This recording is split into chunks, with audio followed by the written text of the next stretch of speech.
We've all heard about manifestation. In fact, you probably have a manifestation routine. But have you ever stopped to wonder how and why it actually works? It's all woo-woo, right? Wrong. In this video, I break down the mechanics driving manifestation so you can see the science behind this fundamental aspect of our universe. And if you stick around until the end, I'll share a proven formula you can use to turbocharge your manifestation results in your own life. To understand manifestation, we first need to understand the nature of our reality. This is a virtual environment. It's data-driven. Our brain is essentially a supercomputer that's linked to the collective consciousness, or collective mind, which exists in the higher dimensions. One of the main reasons souls come here to Earth is to learn how to manifest, which is really about learning how to move energy around. And the way we do that is via the power of the mind through our thoughts and ideas. Our thoughts are creative. When we think, whether consciously or unconsciously, we're manifesting. Your third eye, or pineal gland, is the tool of manifestation. It's also a receiver and transmitter. It sends data to the higher dimensions, and this is where all manifestation starts. You can call this the fifth dimension, or the quantum field if you prefer, but basically the intention goes up, gets processed, and then comes back down to be realized in 3D. There is actually a team which builds our intentions in the fifth dimensional realm. Let's call them the architects. Everything in our universe is conscious and personified, even processes. Even our universe itself can be understood as a person. We call her Source or Athena. So when we think or when we use affirmations, we're sending instructions to the architects about what to build. And the more we focus on a particular goal, especially if we couple it with real-world action, the more energy we give to the architects to build what we want. If there's something that's particularly important to you, you could choose to affirm for it every hour with multiple affirmations and persist with it over time until it materializes. This means you're giving the architects more energy to work with in delivering your goal. As a side note here, group manifestation is especially powerful.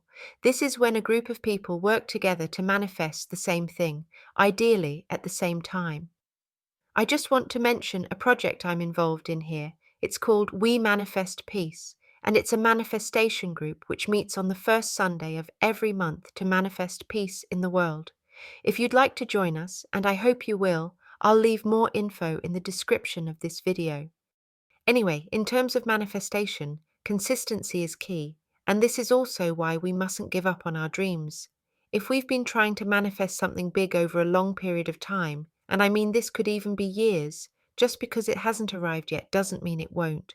It means more energy and focused intention is required to bring it into being. So daily manifestation, daily affirmations, coupled with real-world action until it arrives. It's important to mention at this point that the universe is designed in spirals. The more we invest in an idea, the more it spirals and gathers momentum. But the reverse is true too. If we invest heavily in an idea for a week, then ignore it for a month, it will spiral back down again. The universe will assume our priorities and intentions have changed. So just keep plugging away every day. Get into the discipline of daily manifestation practice. Also, as well as being consistent, we want to avoid contradiction.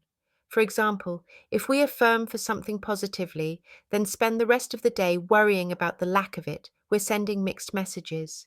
Because the architects now have a positive and a negative thought from you, and they don't have clarity of intention. A positive and a negative thought around the same goal will cancel each other out to some degree and reduce the amount of energy the architects have available to help you. This is why we say, do your affirmations and then forget about them for the rest of the day, apart from doing whatever you need to do in 3D to help move things along. Basically, stop worrying and trust that the universe will deliver what you want. You can use affirmations to help with this process too. For example, you could end your manifestation ritual with the affirmation, I trust that the universe has my best interests at heart and always delivers what I want and need. This process with the architects generally applies, minus some exceptions I'll talk about later, no matter what your thoughts are, and whether you're thinking consciously or unconsciously, which is why mindfulness and awareness over thoughts are so important. and why negative self-talk can be so destructive. Not only are we manifesting negative things for ourselves, we're also lowering our vibration.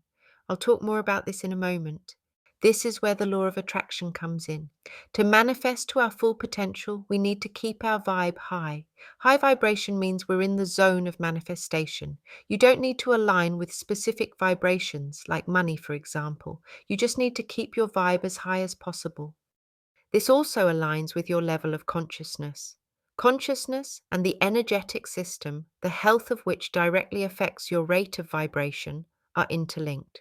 As one ascends, so does the other, and vice versa. High vibe and elevated consciousness equals increased power of manifestation. Low vibe and descended consciousness equals decreased power of manifestation. In particular, the more elevated our consciousness, the more time we spend in higher mind, the more easily we manifest. This is because when we're elevated, we're operating directly from the quantum field. And of course, the opposite is true too. If we're down in lower mind, we're further away from the quantum field, and our intention has further to travel. Also, our vibe is lower, and our thoughts tend to be more human, which is to say, more negative, because the human part of us is focused on survival. This is why we should practice meditation alongside manifestation. The more we meditate, the more we integrate with the higher mind or higher self, and over time this creates a direct internal route to the quantum field. In addition, as we do our inner work and progress along the awakening path, our powers become stronger because these processes increase our vibration. The exception to this is during the spiritual dark night of the soul, which is an automatic process that kicks in during spiritual awakening when we've reached 50% integration of the conscious mind and higher self. At this time, everything is restricted and repressed. We exit the spiritual dark night of the soul at 65% integration, and when we meditate, we integrate. So daily meditation is the antidote to this type of dark night of the soul. The universe is designed to deliver what we want for ourselves. And if we're not telling it what we want, then it tries to intuit it based on our actions and whatever fragments of thought we're emitting. So clarity over our goals is important. This is why it's also vital to align our actions with what we truly want for ourselves. For example, if we want to be a musician, but we go to work every day in a bank, there is a lack of clarity and our manifestation efforts will be diluted.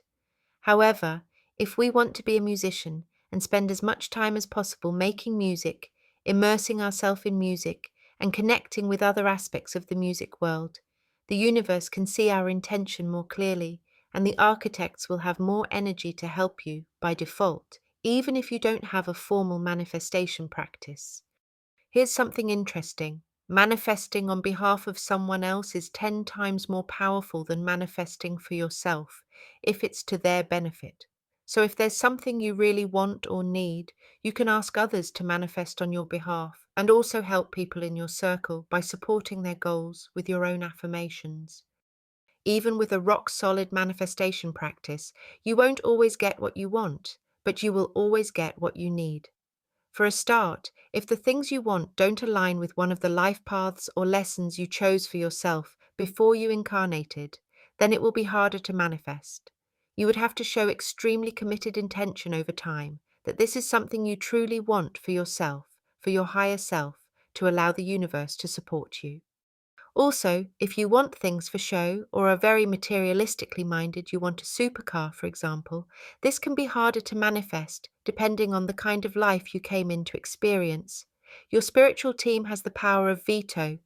Sometimes we need a lesson or have chosen a path which isn't immediately beneficial to us, and this blocks our manifestation efforts.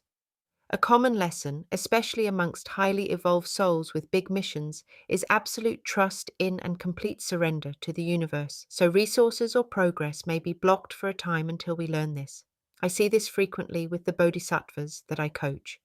A bodhisattva is a soul which has completed at least 98% of its soul lessons.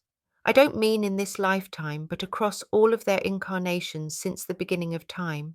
They don't have to incarnate to learn, but they may choose to incarnate to help. There are many bodhisattvas incarnated on the earth at the moment, far more than is usual to support the Global Enlightenment Project. The Global Enlightenment Project is managed from the higher dimensions and intends to wake up everyone on the planet within 20 years or so, or at least get them started in the spiritual awakening process. Bodhisattva souls have a very different contract with the universe than souls who have come here to learn. Their lives tend to be very closely controlled, especially after spiritual awakening and as they get into their missions. So they should be very sure that what they're trying to manifest aligns with their plan and purpose. Otherwise, they're forcing their team to use valuable energy to block them, especially as they're very powerful manifestors exerting a lot of will and intention.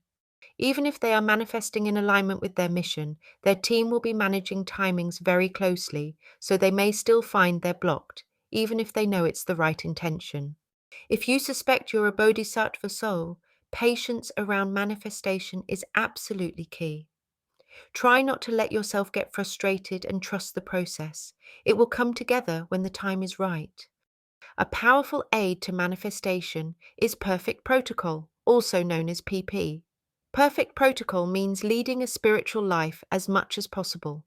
Meditate and exercise daily. Avoid alcohol, certain drugs, certain foods. Keep your energetic system cleansed.